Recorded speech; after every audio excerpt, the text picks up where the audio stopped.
আমার এমনি ফ্যামিলিতে ৫ জন মানুষ। আমার ফর্ম পেয়েছি ৭ খানা।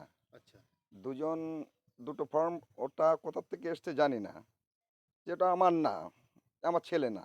৩ সন্তানের বাবা এসআই এর ফর্ম বাড়ি আসলে জানতে পারেন আরো ২ সন্তানের বাবা রবীন্দ্রনাথ ভুতুড়ে ২ সন্তানের নাম কাটাতে বিডিওর কাছে অভিযোগ দায়ের। উত্তর ২৪ পরগনার বনগাঁ দক্ষিণ বিধানসভার ১৯১ নম্বর ওয়ার্ডের বাসিন্দা রবীন্দ্রনাথ বিশ্বাস, তার ৩ সন্তান, সব মিলিয়ে ৫ জনের পরিবার। এসআইআর ফর্ম আসার কথা ছিল ৫ জনের, কিন্তু বিএলও ৭ জনের ফর্ম নিয়ে যায় তার বাড়িতে। ফর্ম দেখে রবীন্দ্রনাথ জানতে পারেন তার ৫ সন্তান রাজু বিশ্বাস ও বিশু বিশ্বাস নামে ২ জন তাকে বাবা দেখিয়ে ভোট করেছে। বিষয়টি জানতে গাইঘাটা বিডিওর কাছে অভিযোগ দায়ের করলে রাজু ও বিশুর নাম বাদ দেওয়ার দাবি করা হয়। রবীন্দ্রনাথ বাবুর দাবি, তিনি রাজু ও বিশুকে চেনেনই না, তাদের এলাকায় এই দুজনের বাড়িও না। বিষয়টি সামনে আসতেই বিজেপিকে আক্রমণ করেছেন বনগাঁ সাংগঠনিক জেলা যুব তৃণমূল কংগ্রেসের সভাপতি সব্যসাচী ভরত। তিনি বলেন, এটা কিভাবে হলো সেটা নির্বাচন কমিশন বলতে পারবেন। ওই এলাকার বিধায়ক বিজেপি এবং পঞ্চায়েত সদস্য বিজেপি, তারা বলতে পারবেন কিভাবে হলো। বনগাঁ দক্ষিণে বিজেপি বিধায়ক স্বপন মজুমদার বলেন, বাংলায় দীর্ঘদিন তৃণমূল ক্ষমতায় রয়েছে। তৃণমূলের সে দালালগুলো বিভিন্ন অফিসের সামনে থাকে, তারা টাকার বিনিময়ে ভুয়ো এই ভোটগুলি করেছিল। এবার এসআইআর আসার ফলে এগুলি ধরা পড়েছে। বিষয়টি খতিয়ে দেখার আশ্বাস দিয়েছেন গাইঘাটার বিডিও নীলাদ্রি সরকার।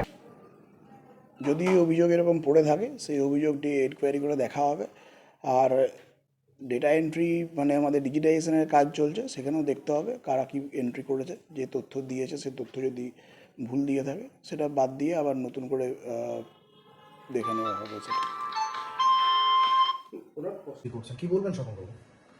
প্রথমত এই মূর্খদের কথার উত্তর জুতোতে দিতে হয়, সেটা বা নাই দিলাম। বাংলার মানুষ দেখছে এসআইআরকে নিয়ে কিভাবে এই তৃণমূল কংগ্রেস নির্লজ্জ বেহাইয়ের মতন ঘটা করে বিরোধিতা করেছিল, আর সেই বিরোধিতায় আসল চোররা ধরা পড়ছে। বাংলায় দীর্ঘদিন ধরে তৃণমূল কংগ্রেস ক্ষমতায় রয়েছে। থানার ওসি, আইসি, এসপি এবং বিডিও, এসডিও তৃণমূলের বি টিম হয়ে কাজ করে।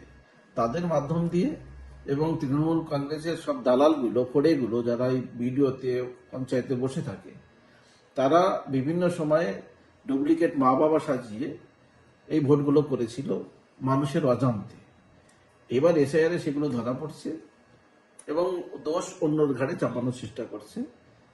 বাংলার মানুষ সবাই জানে বাংলায় কি ঘটনা ঘটেছে। বাংলায় 2208টা ভূতে কোনো ব্যক্তি বিগত 22 বছরে মারা যায়নি, এর নিদর্শনও মমতা ব্যানার্জি দেখিয়ে দিলেন। আর বনগাঁয় এসে তিনি তো বলেছেন, আমি যে খেলাটা খেলবো সেই খেলা কেউ ধরতে পারবে না। সেই খেলা নির্বাচন কমিশন ধরে ফেলেছে, মমতা ব্যানার্জির মুখে ঝামা ঘষে দিয়েছে।